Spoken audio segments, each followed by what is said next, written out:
When we asked Representative Jeff Stone to join us tonight, one of the first questions he said is, do you have Wi-Fi? Yes, we do. He's got his gadget. John Richards got his gadget. Brad Hicks is with both of them. Yeah, both state representatives. John Richard, a Democrat. John Richards, a Democrat. Jeff Stone, a Republican. Jeff Stone checking his accounts here. He said, well, someone just emailed me congratulations. That's good news. He is being challenged. John Richards is not. So we appreciate the fact that they both took election night to join us. The redistricting maps that happened earlier this year were a big story when they happened, and potentially will impact the body in which you both serve this tonight as far as how the maps change the landscape. Yeah. I don't think the numbers are going to change much. It looks like we might swap 1 or 2 seats around the state, but what you are going to have is at least 2 new Republicans representing areas of Milwaukee County.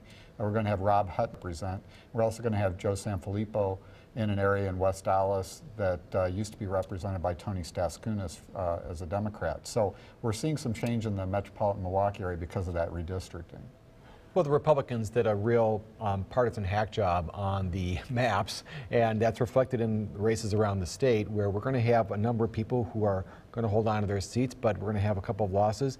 We're going to pick up a couple of seats in the Janesville and Beloit area tonight, but overall we'll have a slight gain in the Assembly, and I still am holding out hope that Jess King will pull it off in Oshkosh. That's why I want to talk to you about this District 18 Senate seat up by Oshkosh Fond du Lac. Jessica King holds that seat right now. She's a Democrat, but she is behind tonight by her challenger, and has been behind by about 8 to 10 percentage points here throughout the night. But you think this is going to change when some votes come in? Well, the percentage of votes in has stayed consistent for the last hour and a half, so we haven't had any new information. Oshkosh is still out. That's her base. It's a traditionally Democratic city, so I expect that those numbers will close. She's only down by 4 points right now, so you know, that's still in the strike zone, and I hope she wins. She's done a great job of working a challenging district. Jeff, I want to ask you a little bit about the Senate race, the U.S. Senate race, because one of the biggest names in Wisconsin politics, Tommy Thompson, appears to have fallen. This guy is an icon. He's never given a concession speech before that I know of.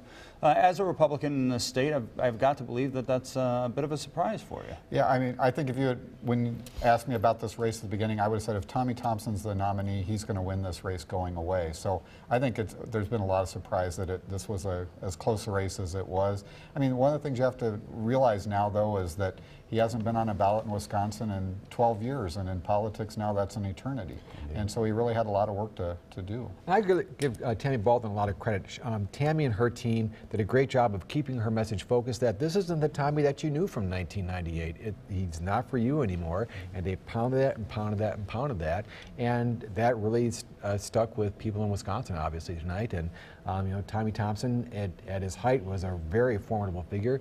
Lost a little bit of his energy, I think, when he went into the private sector, went into the lobbying world. I think people were uncomfortable with that. But you also saw Barack Obama doing very well all across Wisconsin tonight. Tammy Baldwin, I expect when we see the results, we'll track pretty closely with that. That's what we saw. We actually have been tracking that, and it's tracked very close, closer than normal. Well, it's one of the reasons we love to have you two in here, because you have differing viewpoints and differing opinions, but you're able to articulate both very passionately, but also professionally, and appreciate that tonight, and thanks for being here. You bet. Great to be right. All right, let's send it back to Ted and Mary, and some more happenings going on. Yeah, we're going to talk about that Senate race that you guys were just talking about. We got the latest